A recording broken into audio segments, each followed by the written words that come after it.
I have 12 more minutes on the camera to record, and that's a good thing. Use limits of technology to remind you to do things. Whenever I hit the limit of a shoot, I know I have to take out everything and label them. I always say the thing that I'm filming with the settings and what project is for at the beginning. I don't have a clappy thing, it's expensive. So I say, this is video number 3, blah, blah, blah. You understand. I have that for the card on the camera, always on the ZV-10 transferred through the beautiful cable, not the card readers. Card readers sometimes are very, very slow, and sometimes even cards are very slow, SD cards. Okay, it's all about speed, baby. How do I get to talk this fast? It's easy. It's practice. You practice, you practice, and you practice. And you drink lots of water, hot tea, not cold beverages. Also, some saline water for your nose. Unclog your nose whenever you need to speak. And of course, as you go, you will understand this might turn bad. Okay? Try to only find the ones with salt and water, distilled water. Don't do it from the tap because you can get brain worms and brain amoebas, the amoebas brothers. Do you know the Dexter's laboratory with the amoebas brothers? And keep in mind, English is not my first language, so you always try to do things. Record yourself every day, 2-3 times a day, and record yourself for 3-4-5 minutes without a script. That's how you get fast. That's how you understand how to speak.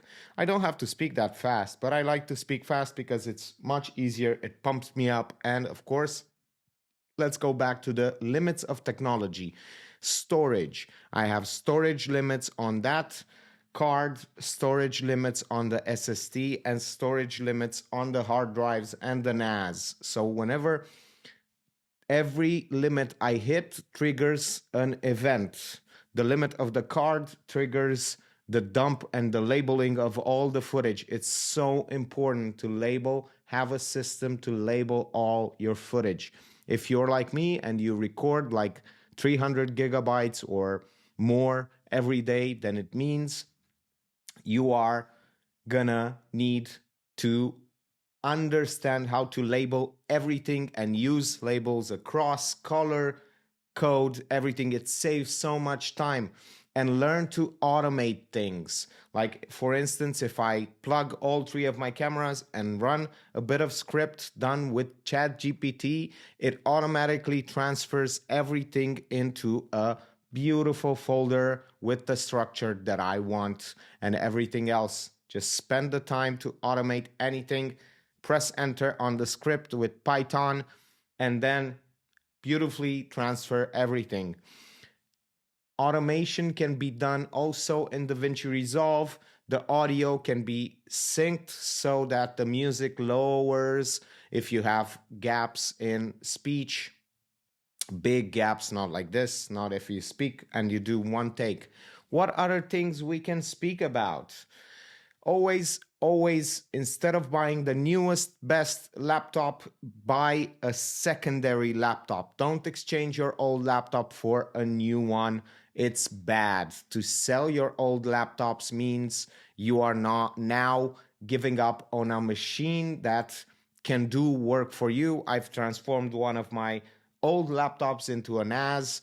I also have an editing laptop, a rendering laptop, or I can just jump into another laptop and do work while the rendering is done on another machine, because you know how rendering can be so taxing for the computer. Sometimes if you have a good laptop, but it doesn't matter. You can literally double instantly. If you buy the next generation MacBook Pro, it will not double your performance. But if you buy the same generation and then you understand how easy it is, and it's for less money, because usually the difference between your how much you would have sold your old laptop and gotten a new one, then the difference is less than just buying a secondary laptop. It would be so great. Of course, if you have a laptop that's 4 or 5 generations, don't throw it away, transform it into a NAS. It's always good to have a NAS. And of course, some speed tips. Always shoot more things on the same video or on the same card if you have the setup. I've said this before, but if you have the setup, just do it all the time. And use things like DaVinci Resolve to sync audio. It's not that much of a deal, but and there is a tip here: if you sync audio and it doesn't work, you're trying to sync so many things, try them individually. It will probably save your bottom all the time, because I sync so many things every day. I've learned that if you take them one by one, try all of them at once, and then if they don't work, try them one by one, and you have a better chance of syncing them by audio, because of course I don't have time thing that goes into the camera, time code or however it's called. I lied, this was not one take. This was 2 takes, because I still have like 6 minutes, okay? So I got another idea: have clothes on hand all the time, another hat, another blouse, another glasses, no glasses. Just change your clothes all the time. It's so easy to change and make another video. I'm just gonna change in a few seconds, change my this, and now get this. I'm a different person instantly, yes. And now another beautiful tip about the fact that you can do things like this. Just pick up the speed editor. It's great if you want to improve and get more done easier. Get the speed editor, the combo with DaVinci Resolve Studio. The noise canceling alone is worth it, but you get other things. Just go and search for other things. You're gonna love DaVinci Resolve Studio, but if you get with the combo, I'm not sponsored at all by anyone. For now, I didn't even publish a video of this kind on the channel, so it's fine. Speed editor combo with DaVinci Resolve. Okay, what do you need to do for more speed, baby? Have your setup always ready to go. And the way you do that is eliminate the tripods from the floor. Some of the tripods, the lights, the things. Also, don't buy big ass soft boxes. Buy shower curtains. Put them with the wire. Always have some wire. Put them with the wire from the ceiling somewhere. Just tie them together. I have a big roll of this, and I put it in the camera bag whenever I have a shoot or anything. It doesn't matter if it's a corporate shoot. You explain to them, like, look, if I hold my big light, even if you don't have the softbox, my big softbox, I did the test and it's better with this curtain. And you say to them, this is not a ordinary shower curtain. This is like a 200 euros dollars shower curtain. We call them shower curtains as well in the film industry, but it's amazing and it produces a better image. So you always sell what's the thing that they are saying as a benefit. You always look at limitations, going back to the beginning with the limitations. See how beautiful everything ties up. The limitations can also be the selling point. The limits, why are you having such a cheap camera, such an APS-C camera? Faster, cheaper, better. In certain situations, smaller. In certain situations is always better. Plus, everybody wants IBIS. Why would you want IBIS? Because most cameras with IBIS are like huge. Why? Why would you do that to yourself? If you want to vlog like that, buy the Pocket 3, the DJI Pocket 3 if you are a walking, talking monkey. Monkey, I get some accent sometimes.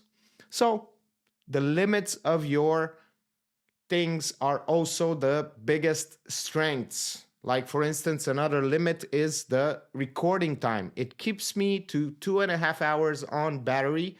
Don't buy the expensive V-mount batteries. Buy a $10, 10 milliamp hours battery and just put a USB in it. It's so easy. Don't buy expensive stuff. Oh, and speaking of expensive stuff, never, if you can afford something cheaper and it has 1 or 2 year warranty, always buy it. Buy the cheapest one if it does the same thing. I did the same with the hair dryer. I needed a hair dryer for a video. Anyway, and I got it home, and if it breaks, keep the receipt in the box. If it breaks, go back, get your money back, or replace it. Sometimes they give you the money back, especially if there are cheap items. They just give you the $10, $30 back. They don't care about that. Or they just give you a replacement, so now you have a new one. And this happened to me with some Bluetooth headphones for $30.